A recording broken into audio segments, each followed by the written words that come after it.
On January 27, 2025, an artificial intelligence model built by a group of young engineers in Hangzhou, China, wiped nearly $600 billion off the U.S. stock market in a single day.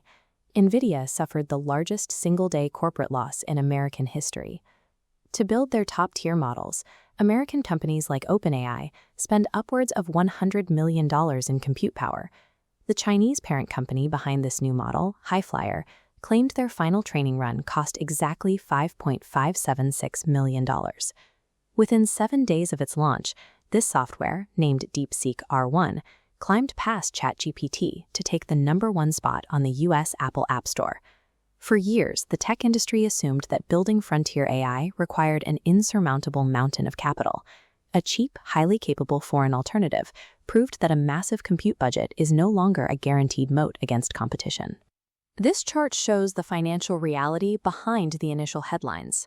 While that $5.5 million figure accurately reflects the server rental bill for the final pre-training run, it ignores the $1.6 billion the parent company spent building the physical data center that made the run possible. Yet, even factoring in the data center, the efficiency of this operation is stark.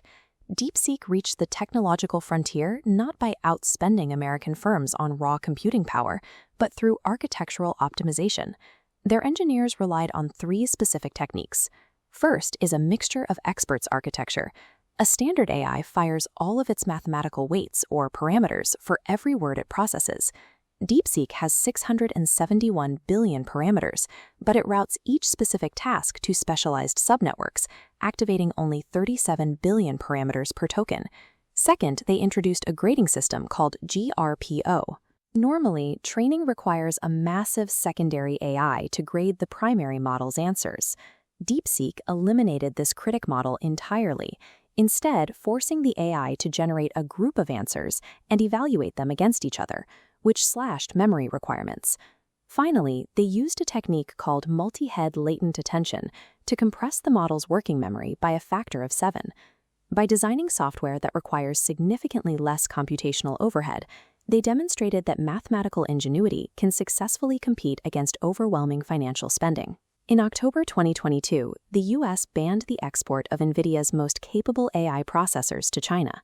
The intention was straightforward: restrict access to the physical hardware necessary to perform large-scale AI training. Before regulators fully closed the loopholes a year later, Chinese firms purchased billions of dollars of slightly downgraded chips. DeepSeek legally secures a stockpile of at least 10,000 Nvidia H800 processors. These H800 chips have restricted communication bandwidth, meaning they struggle to transfer data quickly between units. Rather than using Nvidia's standard software to connect them, DeepSeek's engineers wrote low-level PTX assembly code. They bypassed the standard abstraction layers to talk directly to the silicon, extracting maximum performance from bottlenecked hardware. Despite these workarounds, American officials suspect that underground networks across Asia are also actively funneling the newest, fully banned processors, including Nvidia's top-tier Blackwell chips, directly into Chinese labs. By restricting access to premium hardware, export controls incentivize Chinese developers to prioritize software efficiency. The constraints force them to squeeze higher performance out of whatever silicon they could acquire. This benchmark comparison clarifies the model's profile. On mathematical reasoning, DeepSeek scores 97.3%, narrowly beating OpenAI. In competitive coding, it operates in the top 3.7%. However, evaluations show it lagging significantly in software engineering, broad scientific knowledge, and cybersecurity. It is an exceptional specialist, not a generalized master. The methods used to achieve that specialization are also contested. Leading AI developers allege that DeepSeek created thousands of fraudulent accounts to harvest 16 million reasoning outputs from U.S. models. If true, DeepSeek employed a technique called distillation, where a smaller AI learns by observing and mimicking the complex logic patterns generated by a smarter, pre-existing model. The code itself also carries the explicit ideological framework of its creators. Independent evaluators found the AI consistently enforces Chinese state censorship, either refusing to discuss historical events like the Tiananmen Square protests or strictly repeating state-approved propaganda. More concerning for national security, researchers discovered that prompting the model with politically sensitive topics increases its likelihood of generating deliberate, severe software vulnerabilities.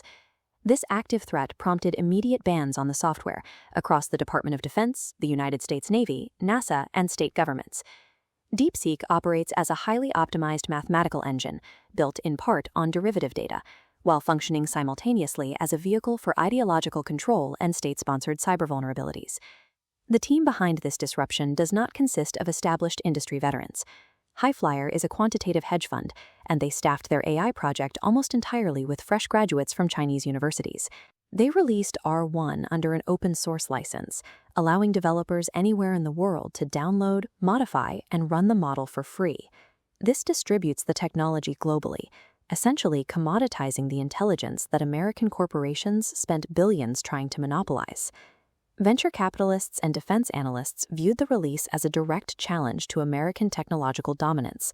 For the first time, a high-performing model was available for anyone to download, removing the barrier to entry that U.S. firms spent billions to maintain. The corporate response was immediate.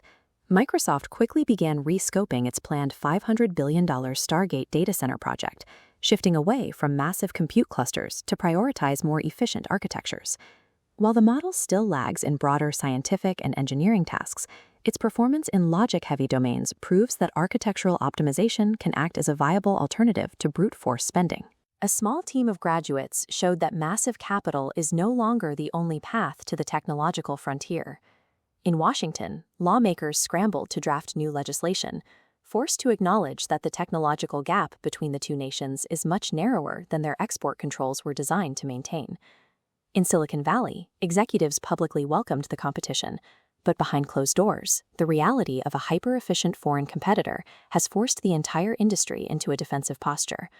Hardware embargoes delayed this outcome, but they did not prevent it. To maintain leadership in the next decade of artificial intelligence, American developers can no longer rely solely on outspending their rivals. They will have to out-engineer them.